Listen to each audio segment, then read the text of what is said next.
1 year ago, I tore my ACL. I was rehearsing for the Nutcracker. I had to do a very high jump when I had to, land in one leg. As soon as I landed, I felt the tear. At first, I just thought that my knee just came up and went back in, but I just couldn't move it at all. I got to the hospital. Dr. Booth went, immediately to check on me. He told me that I tore my ACL, and then I had to get a surgery as soon as possible. In Diego's case, it creates for us a challenge to personalize an ACL reconstruction plan for him, and that includes not only the surgery, but his rehabilitation and performance training afterwards. After I got the surgery, Dr. Booth explained to me 3 days after I was gonna start my PT. I started doing my movements, 3 days after. By my 3 months, I started taking dance. I started taking ballet classes. When I did this oxygen test, that was my 6th month after the surgery. They wanted to see how my left knee was responding and compare with my right knee. Traditionally with ACL reconstructions, when we think about returning to play,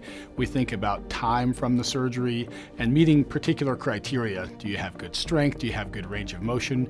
Do you look balanced when you're performing? Up until now, all of our ways to help someone return to sport were all external, looking with our eyeballs, doing measurements.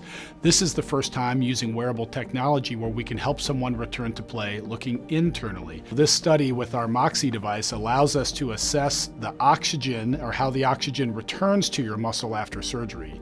So not only just the eyeball test, but now we can get true physiologic data to help us guide return to play. And Diego's case matched perfectly for this. In this case specifically, oxygen is really important for performance and for strength and for change of direction and for all sorts of different sporting activity.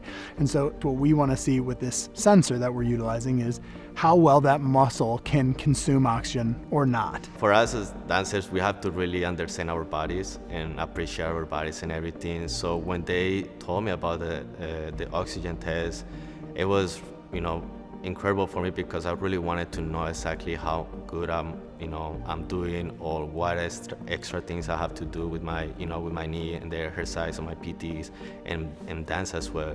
So it really helped me a lot to understand and appreciate the things that I was doing and to get better on what I was doing already. We got his data and we were able to show him, you're looking like you're trending in the right direction.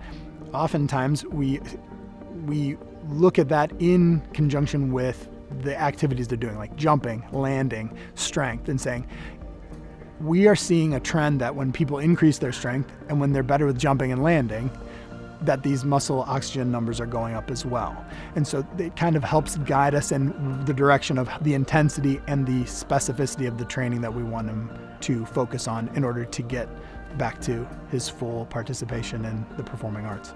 The ACL has helped me a lot to realize how much you have to appreciate your body, how much you have to respect the doctors, how much you have to respect the PTs, that their knowledge is definitely helping you a lot. The opportunity to be on the journey with the patient from the time they're injured to performing their surgery to seeing them through their rehab and back to their sport is really unique.